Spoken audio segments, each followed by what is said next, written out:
our first guest, to a COVID-19 survivor. He's an alumni of the Menzies Research Centre, and he's just written a very important book about superannuation. He's a man we used to call Braggy, but now we call Senator Andrew Bragg. Welcome, Senator. Welcome to the programme. G'day, Nick. How are you? Look, I'm good, and congratulations on the book. We'll come to that in a second. I just want you to, you were with us for about a year, I think, or maybe longer, but you did some very important things here, I think, including setting up the Shepherd Reviews, one of the important things we did a couple of years back. Was that an important, I like to think that was one of your formative experiences that made you rise to such a exalted position. How did you find it working here? It was the most important stepping stone, and I really, had a great time working with Nick and with Shep and Espy and all the guys there. It was really a great time, and I'm really looking forward to getting my Menzies quote from you, Nick, so I can hang on my apartment wall. Yeah, I did promise. And just very quickly before we get on to your subject of your book, I think I'm right in saying you're the first COVID-19 recovery case that we've had on this show. Just tell me, just very quickly, what it was like to go down with this thing, and then your feeling about the way we've handled this as a nation, both state and federal governments. Well, I went to a wedding, and I won't be going to any weddings ever again. And I transacted this wonderful virus with 40 other people. And someone had come back from New York and had sort of spread it around this wedding at Tumbling Waters. And I had 3 weeks of, convalescence, I guess you call it. And, it wasn't too great, but I was more conscious of people that I may have infected. And I did infect a couple of people. One person is Rex Patrick from the Senate, and another person in my office. And but don't worry, I haven't imperiled our attempts to get legislation through the Senate, because Rex and I are still on speaking terms. So I know that my Senate leader was keen that I sort of don't infect any other crossbench members. No. We need them. Andrew, to the subject of your book, Superannuation, which was published today. Just remind me the title again. Sorry, I don't have it here in front of me. It's called Bad Egg. Bad Egg. Yeah, very good. Bad Egg. That's it there. So can you see that? Yeah, Bad Egg. Yeah, it's playing up against your green screen, but anyway, that's good. Bad Egg. Oh, it's a hardback. Brilliant. I think your maiden speech, you made some very strong comments on superannuation, on the inadequacies of our current superannuation settings. Are you calling for the whole? Look, I think there are many people that would like to see the scheme abolished, but the fact is that the idea behind it is actually sound. It just hasn't delivered particularly well. And that's because it hasn't got an objective. I mean, this system has run for 30 years effectively without any framework. So therefore, I would like to see the scheme fixed rather than thrown out. And so I'd like to see, more flexibility, more capacity for people to choose their own adventure, if you like, rather than having a one-size-fits-all. It's a good thing, basically, right, that we've got, the last count, $3 trillion in superannuation. It might have gone down a bit. It's not working, right? There's not enough people able to retire without relying on the pension. Well, it doesn't get people off the pension, which is the central problem. And as our friend Adam Crichton has written, there's no point having a great big bloated financial system which doesn't achieve anything. And so this has been a great system for the rent seekers and the log rollers who've been able to, whether they're in the financial institutions or in the unions, have been able to cream off $32 billion each year in fees. It costs a bomb, and it doesn't get people off the pension.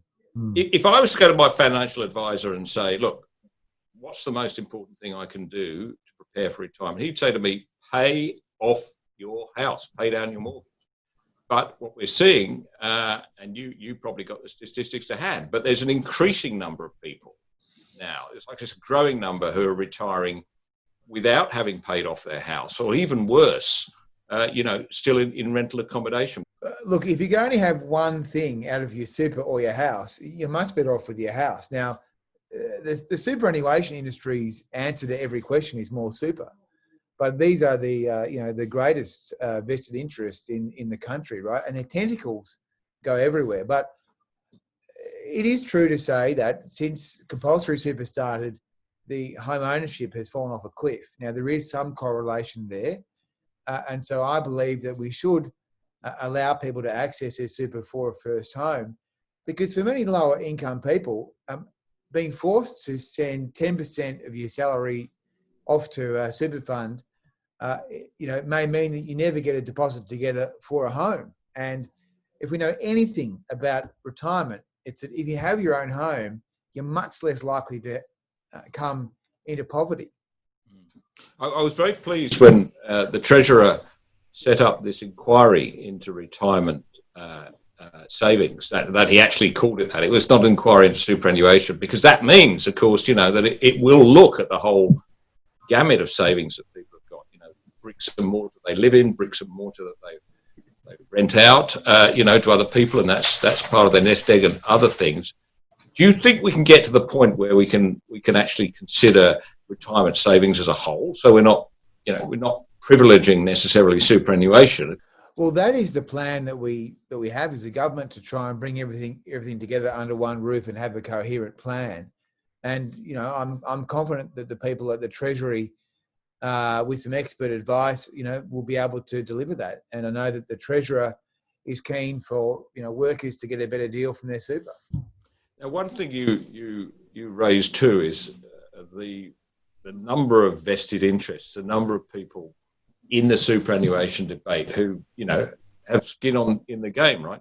That's right. So, the answer to every question in the super industry is more super, but that is not a policy approach which has served us as well. As I say, the system will never pay for itself on any projection. There's only about 30% of people that are off the pension now, and that is the same rate through until the middle of the century. And so, that is the Treasury's number. And so I think if we want to keep super, we've got to get serious about it, and we have to have an objective for what the scheme is supposed to achieve. Let's say it's designed to get people off the pension, fine. Then that means that at least half the population should be self-funded in retirement. Otherwise, I just don't see the point of having the system, because it's just so expensive. It's extraordinary. You go back and you look at all the Hansard discussions back in the late 80s, early 90s, when compulsory superannuation was introduced by the Hawke-Keating governments. They never actually set out what it's for, do they? You struggle to find. Nobody actually says, why are we doing this? Look, we have. David Murray did an inquiry into the financial system and recommended that we should establish an objective. That has not been agreed or passed by Parliament. So we're now approaching 30 years, rudderless years without an objective. And I can't think of any other government program that has run for that length of time without a proper frame. So, people want to talk about, a calculation at the Treasury about JobKeeper, which was $60 billion. Super is $36 billion every year. Yeah, when people do, often, particularly people on the Labor side of politics, when you ask them, well, what's it for? They'll say, well, don't you want to have $3 trillion worth of funds that superannuation funds can put in infrastructure? Well, that may be good, right? But surely that's not why I'm forced to give up 9.5% of my wages. If we had an objective, then we could say, well, no, that's not what it's for. It's actually for this, but we don't have an objective. So that is, and look, some people have talked about forcing super funds to invest in particular asset classes or particular assets. I am all for radical surgery of this scheme, but I think that we should leave, the purity of the scheme in place, where surely the only objective or the only purpose should be to invest for, the members' retirement savings. You can't have, as soon as you break the seal of that, then, you're sort of in Argentinian economic policy territory, I think. Apologies, Argentinians on the phone tonight. Yes, indeed. Look, we are going out to Argentina, of course. We go all over the world. We have a lot of very bad economic policies, Nick, as I think you used to remind me. Yeah, not quite as bad as Argentina. But look, on the so back to the COVID-19 package, and I thought one of the great initiatives there was to give people the right or the ability to withdraw some of their super if they needed to do so. Do you see there's some way we can extend that to other circumstances? Well, it's been a very successful program. I think 1.8 million people have accessed almost $15 billion. I think that after the COVID crisis, we should look to extend these measures, at least insofar as allowing people to access their super for a first home, and potentially beyond that if there is a good case and a good frame for doing that. I mean, I think one of the great awakenings that's occurred is that people now know that this is actually their money, which is remarkable to think that we've got to this point and people, so many people never look at their super balance. I mean, research we did for this book shows that 25% of people have never checked their super balance. What's the mood amongst the government? Because, I mean, technically, well, there is legislation, excuse my getting tongue-tied, there is legislation in place, as I understand it right now, that will, mandates that we increase superannuation contribution. What's the chances, do you think, of reversing that so that we can keep it at the current level? Or indeed, do we want to keep it at the current level? Or well, I mean, our policy is that we would not, repeal or change the legislated schedule, which is due to go to, I think, 12% by 2025. But, I mean, that is now subject to the retirement income review. So let's see what the Treasury and the experts come back with. I hope they ask this question: what are we trying to achieve with super, and how do we get people self-funded? How do we get them off the pension and work back from there? Now, my judgment is, and the actuaries say that, look, the real number you need to save across your lifetime is somewhere between 15 and 20% if you're a middle income earner. So the solution to this problem is going to be getting middle Australia to save more, but equally it could be that some Australians want to take their money out to have a home. So if I could have one wish, if you were asking me what's your wish, it's really to have a lot more individual flexibility. I think we've got a carcass, a 1992 carcass, and we're driving around in that in 2020, and it's clearly not fit for purpose. Yeah. So a final question, and this is a mean one, right? So you were on for a change. you were on the 9.5%. We are, you work for the Menzies Research Centre. I trust we paid all your superannuation contributions. Now you're in the Parliament. You're on that parliamentary system, which some people say is very generous. I gather it's been tightened a fair bit. But my question is, do you think that there's been a slowness to act? Well, I mean, we get a much higher contribution. We get a 15% contribution. There's no defined benefit scheme, so it's not guaranteed. So it's the same system, but it's more money than people that are not working for the government. I'm not sure that has driven the lack of action in this space. I think it's the fact that the lobby groups and the system. I mean, I've written this book as a bit of an insider's account because I spent 7 years inside the super industry. Its tentacles are so long. People just sort of believe their lines and believe all their stories.